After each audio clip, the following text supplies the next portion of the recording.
سب کچھ اللہ کر رہا ہے. تو میرے بھائی جب یہ اللہ کر رہے ہیں پکارنا اللہ کو ہے. ایاک نعبد و ایاک نستعین. یہ ہمارا مین جھگڑا ہے شرک کے حوالے سے. ہزاروں باتیں ایک طرف، اصل بات یہ ہے کہ اصل شرک ہوا ہے ایاک نستعین میں. میں عام بندے کے لیے بات کروں گا. عام بندے کے لیے کوئی مشکل نہیں ہے. عام بندے پہ نماز تو فرض ہے نا. جی بالکل. اور نماز کی 17 رکعتیں فرض ہیں. جی. ہر رکعت میں ایاک نعبد و ایاک نستعین آتا ہے. جی. تو عام بندہ تو ہے وہ بعد میں بزرگوں کے نعرے مار رہا ہوتا ہے، قبروں سے مانگ رہا ہوتا ہے. تو اگر عام آدمی کو سورہ فاتحہ کی 7 آیات کا ترجمہ بھی اس نے پوری زندگی نہیں سیکھا، موٹر سائیکل چلانی اس نے سیکھ لی ہے، گاڑی چلانی اس نے چیز سیکھ لی ہے، اس کا اسکول کی کمپیریٹیو نالج موجود ہے کہ جی کس اسکول میں بچہ داخل کرانا ہے کس میں نہیں کروانا، دنیا جان کی اس نے چیزیں سیکھ لی ہیں. جرابیں کاٹن کا کپڑا بھی خریدنے کا طریقہ اس نے سیکھ لیا اور ہاتھ میں مسل کے دیکھتا ہے. آج تک کسی بندے کو دیکھا ہے کہ اس نے کپڑا ہاتھ میں پکڑ کے یوں نہ کیا ہو. دین میں اتنا بھی وہ کرنے کے لیے تیار نہیں ہے. تو سر پھر جائے نا دوزخ میں. کوئی پتہ نہیں ہلا سکتا. وہ چاہتا ہے تو بندے بھی بندوں کے مددگار بن جاتے ہیں. محتشم سامعین حضرات، اب اس چیز کی وضاحت تھوڑی سی مزید باقی ہے. کچھ لوگ فرق کرتے ہیں کہ یہ زندہ اور ہوتا ہے، فوت شدہ اور ہوتا ہے. زندہ سے مدد مانگنا یہ اور ہے، فوت شدہ سے مدد مانگنا اور ہے. تو میں پہلے نمبر پر کہوں گا کیا آیت میں یہ لکھا ہے کہ رب ذوالجلال نے جہاں فرمایا ایاک نعبد و ایاک نستعین، کیا آیت میں یہ ہے کہ اے اللہ جو فوت شدہ ہیں ان کے مقابلے میں صرف تجھ سے ہی مدد مانگتا ہوں، لیکن زندہ جو ہے ان کے لحاظ سے تجھ سے بھی مانگتا ہوں، زندہ سے بھی مانگ لیتا ہوں. اگر یہ آیت میں ہے تو لوگ فرق کر لیں، اور اگر آیت میں مطلقاً ہے کہ تیری ہی عبادت کرتے ہیں اور تجھ ہی سے مدد چاہتے ہیں تو پھر زندہ اور فوت شدہ کا فرق کرنے کا کوئی تک نہیں بنتا. اور دوسری بالکل سادہ سی بات ہے، کیا ایسا جائز ہے کہ کوئی شخص یہ کہے کہ میں فوت شدہ کو تو سجدہ نہیں کروں گا، زندہ کو کر لوں گا؟ کیوں؟ فوت شدہ کو کروں تو شرک ہو جائے گا، زندہ کو کروں تو شرک نہیں ہوگا. کوئی احمق سے احمق بھی ایسا عقیدہ توحید نہیں رکھتا. اس کو خبر ہے کہ سجدہ کا زندہ کو کروں پھر بھی شرک ہے، سجدہ کا فوت شدہ کو کروں پھر بھی شرک ہے. تو جب وہ لوگ عبادت استعانت کو ایک بنا بیٹھے تو پھر مدد خواہ زندہ سے مانگی جائے پھر بھی شرک ہونا چاہیے، مدد خواہ فوت سے مانگی جائے پھر بھی شرک ہونا چاہیے. ان کی تاریخ کو، ان کی تفسیر کو، ان کی تعویل اور منفرد تفسیر کو قرآن مجید بھی رد کر رہا ہے، حدیث نبوی بھی رد کر رہی ہے. ہماری وہ تفسیر ہے اول سے لے کر آخر تک پورا قرآن اور نبی علیہ السلام کے لاکھوں فرمان اس کی تائید میں موجود ہیں.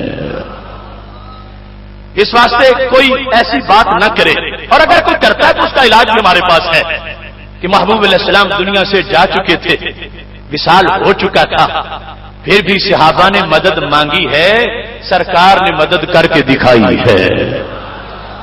حالانکہ اس کی ضرورت نہیں، چونکہ اگر شرک زندہ کے لحاظ سے نہ بنتا ہو کہ زندہ کو جو کچھ بھی کر لو شرک نہیں بننا، شرک بننا ہے تو فوت شدہ سے بننا ہے، پھر کوئی فرق کرے کہ یہ زندہ کی مدد ہے یہ فوت شدہ کی مدد ہے. جب رب کے سوا کسی کو سجدہ جائز نہیں، کسی کو معبود ماننا جائز نہیں، کوئی بھی ہو کسی حالت میں ہو تو وہ بات برابر ہے. لیکن اس کے باوجود میں یہ بتانا چاہتا ہوں، البدایہ والنہایہ جلد نمبر 7 یہ میرے پاس موجود ہے، اور ابن کثیر جس کی علمی حیثیت کو وہ لوگ بھی اچھی طرح تسلیم کرنے والے ہیں، انہوں نے اس حدیث کو اپنی کتاب البدایہ کے اندر ذکر کیا ہے. اور یہ باب ہے 18 ہجری کے واقعات کا کہ نبی علیہ السلام کے وصال کے بعد جب 18 ہجری تھی، حضرت فاروق اعظم رضی اللہ تعالیٰ عنہ کا زمانہ تھا. اس وقت صحابہ کا عقیدہ کیا تھا؟ سرکار دو عالم صلی اللہ علیہ وسلم اپنے روضہ پاک میں تشریف لے جا چکے ہیں. صحابہ کرام علیہم رضوان کا عقیدہ کیا ہے اور بولتے کیا ہے، نعرہ کیا ہے اور نظریہ کیا ہے، یہ تمہارے سامنے البدایہ ہے اور اس کا صفحہ نمبر 98 ہے، جلد نمبر 7 ہے. کیا ہوا؟ پوری سند کی ذمہ داری مجھ پہ ہے، چونکہ ان کے امام نے بھی کہا ھذا اسناد صحیح، یہ بالکل صحیح اسناد ہے جس سے یہ سند لکھی جا رہی ہے اور حدیث کے الفاظ لکھے جا رہے ہیں. کسی کو بہانے کی گنجائش نہیں دیں گے، اور اگر کسی کا بہانہ ہوا بھی آخری سانس تک اس سند کو پاورفل ثابت کرنا یہ ہماری ذمہ داری ہے. اس کا مضمون کیا ہے؟ اصاب الناس قحط فی زمان عمر بن الخطاب رضی اللہ تعالیٰ عنہ. حضرت عمر رضی اللہ تعالیٰ عنہ کے زمانے میں قحط پڑ گیا. قحط مشکل ہے، رستے اجڑ گئے، جانور مر گئے، لوگوں کو کھانے کے لیے کچھ مل نہیں رہا تھا. جب قحط پڑا فجاء رجل الى قبر النبی صلی اللہ علیہ وسلم. ایک صحابی جن کا نام حضرت بلال بن حارث رضی اللہ تعالیٰ عنہ، انہوں نے جب ایسے حالات دیکھے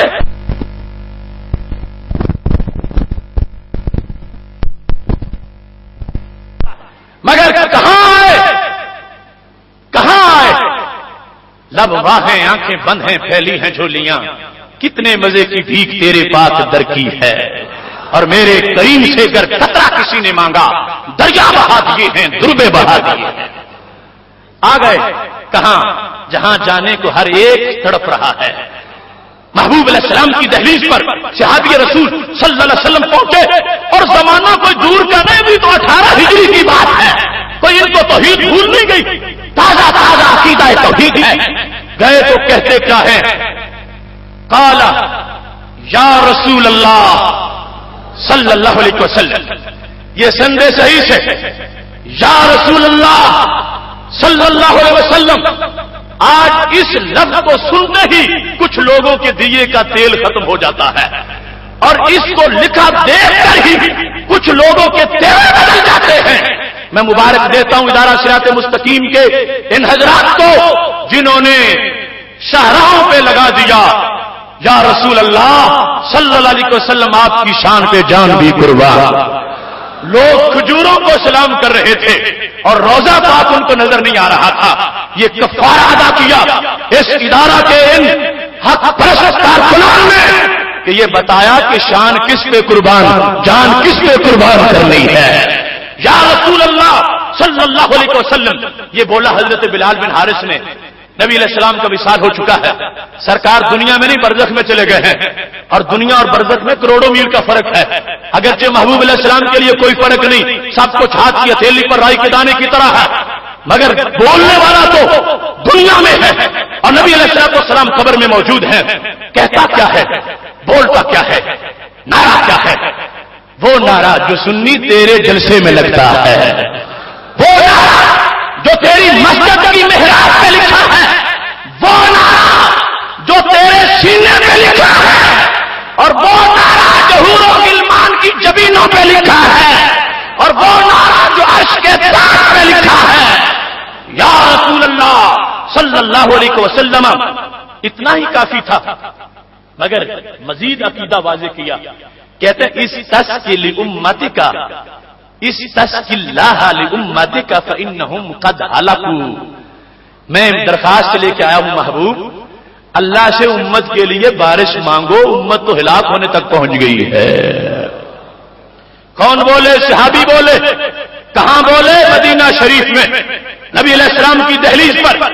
اور آج ایک مرتبہ ان کو یا کہنے پر لوگوں کو اعتراض ہے، انہوں نے 3 مرتبہ سرکار کو خطاب کیا. پہلے کہا یا رسول اللہ، یہ بھی خطاب ہے. پھر کہا اس تس کے آپ اللہ سے کہیں، حالانکہ پتہ ہے میں بھی کہوں گا تو رب سن لے گا. اس تس کے آپ محبوب آپ اللہ سے دعا مانگے لامتک کا، اپنی امت کے لیے، اپنی امت کے لیے. خطاب 3 بار نبی علیہ السلام کو کیا ہے. یہ مدد چاہنا نہیں تو اور کیا ہے؟ کہا تھا، کہا دور کرنا تھا، بارش نہیں اترتی تھی، بارش کا نزول کروانا تھا، مشکل بہت بڑی تھی، زمین بنجر ہو رہی تھی، انسان مر رہے تھے. حضرت بلال بن حارث رضی اللہ تعالیٰ عنہ وہاں جا کے بولے ہیں جہاں مشکلیں حل ہوتی ہیں. ان کا عقیدہ ہے رب ہر جگہ سے سنتا ہے، رب مددگار ہے، مشکل کشا ہے، حاجت روا ہے، اس سے مدد مانگنی چاہیے. مگر سرکار کے در پہ جا کر اپنی درخواست پیش کر کے قیامت تک کے لوگوں کو بتا رہے تھے. بریلویت اگر اس کو کہتے ہو تو یہ تو عقیدہ صحابہ میں بھی موجود تھا. صحابہ کرام علیہم رضوان اپنے محبوب علیہ السلام کے دربار پر کھڑے ہو کر پتہ ہے ایاک نعبد و ایاک نستعین کا، اور جانتے ہیں سرکار سے مانگنا غیر سے مانگنا نہیں، رب سے مانگنا ہے. یہ چاہا اس تس کے محبوب آپ مدد کرو. حضرت بلال بن حارث رضی اللہ تعالیٰ عنہ یہ درخواست پیش کر کے گھر آ گئے. کہتے ہیں عطاہ رسول اللہ صلی اللہ علیہ وسلم فی المنام، سرکار خواب میں تشریف لے آئے، اتنا جلد اثر ہوا، اتنا جلد فضل ہوا، کہتے ہیں سرکار خواب میں تشریف لے آئے اور آ کے کہتے ہیں ائتی عمر، نائب میرا اس وقت عمر ہے نا، بلال جاؤ میری عمر کے پاس، جاؤ عمر کے پاس جا کے فاقرہ منی السلام، پہلے اسے میرا سلام کہو، عادل حکمران ہو تو کتنی شان ہوتی ہے، نبی علیہ السلام سلام بھیج رہے ہیں، عمر کو میرا سلام کہو، وَأَخْبِرْهُمْ أَنَّهُمْ مُسْقَوْنَ، ان کو بتا دو میں ضامن ہوں بارش ہو جائے گی، انہم مسقون، بارش کر دی جائے گی۔ اب مدد مانگی گئی، مدد کی گئی، نبی علیہ السلام سے مانگی، نبی علیہ السلام نے کی، وصال ہو چکا تھا، دنیا میں جا چکے تھے، برزخ میں پہنچ چکے تھے، مگر وہ نہ کریں مدد جو مٹی میں مل گئے ہو، اور جو ہر وقت جن کی زندگی سے جہان زندہ ہے، جو ان سے درخواست کرتا ہے وہ سنتے بھی ہیں، مدد فرما بھی دیتے ہیں۔ بہت شمس سامعین حضرات، یہ ساتھ ایک رکا بھی لے لیا، عمر کو میرا پیغام بھی دو، کیا قل لہو، عمر سے کہو علیکا بالکیس، ہوشیار ہو کے حکومت کریں، ہوشیاری سے۔ اب جس وقت یہ صحابی حضرت عمر رضی اللہ تعالیٰ عنہ کے پاس گئے، پہلی بات میں بھی بڑی لذت ہے، اگلی بات میں بھی بڑی لذت ہے۔ آج کچھ لوگ اس پر بہانہ ڈھونڈتے ہیں کہ الرجل ذکر ہے، پتہ نہیں کون بندہ تھا، اس کا پتہ ہو تو پھر حکم لگائیں، وہ ضعیف تھا یا کمزور تھا، وہ طاقتور راوی تھا یا کون تھا، الرجل لکھا ہے اس کتاب میں، باقی کتابوں میں نام بھی لکھا ہے، میرے پاس اس کے 7-8 حوالہ جات موجود ہیں، لیکن ہم ان کا ہر رستہ بند کرنا چاہتے ہیں۔ آج اعتراض کرنے والوں کو رجل پتہ نہیں کون تھا، میں کہتا ہوں تمہاری عدالت کی ضرورت نہیں رہی، جب حضرت عمر فاروق کے معیار پہ جو پورا اتر گیا ہے وہ سچا ہی ہو سکتا ہے۔ اگر رجل میں کوئی کمی ہوتی تو حضرت عمر کہتے ہو تو کون ہوتا ہے میری طرف پیغام لانے والا، تو ہے ہی جھوٹا، لیکن حضرت عمر مانے کہ تو سچا پیغام لایا ہے، تو جس راوی کو حضرت عمر کلیئر کر دے اس کو ریجیکٹ کون کر سکتا ہے؟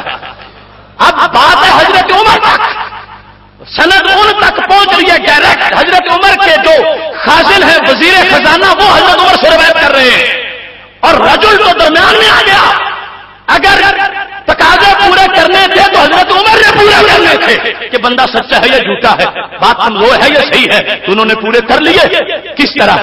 انہوں نے واقعی سمجھا کہ سرکار نے مجھے سلام بھیجا ہے، انہوں نے واقعی سمجھا کہ سرکار مجھے ہوشیار کر رہے ہیں، اس لیے بولے اور کہنے لگے واللہ یا رب ما آلو الا ما اجزت عنہ، اے اللہ کوئی کسر نہیں چھوڑوں گا، جتنی طاقت ہے سب خرچ کر کے تیرے دین کی خدمت کرتا رہوں گا۔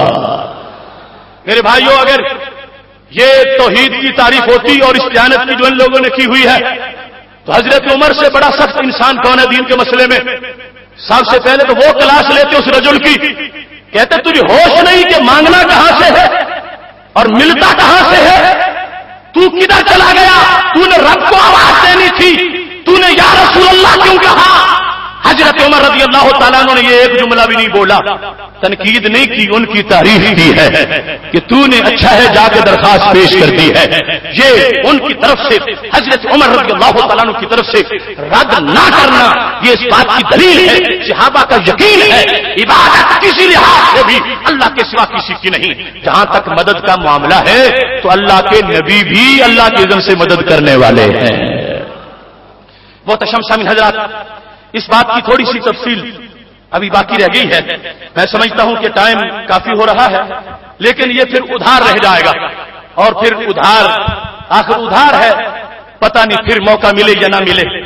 میں آپ کے سامنے اس مدد کا جو بعد از وصال صحابہ کرام علیہم رضوان نے مانگی اس کو بیان کرنا چاہتا ہوں، اور حوالہ جات کو نوٹ کرنا چاہتا ہے تو نوٹ کر لے۔ الادب المفرد امام بخاری کی کتاب ہے، اس کے 142 صفحے پر تہذیب الکمال کی اسماء الرجال جلد نمبر 11 صفحہ نمبر 211 پر اور 212 پر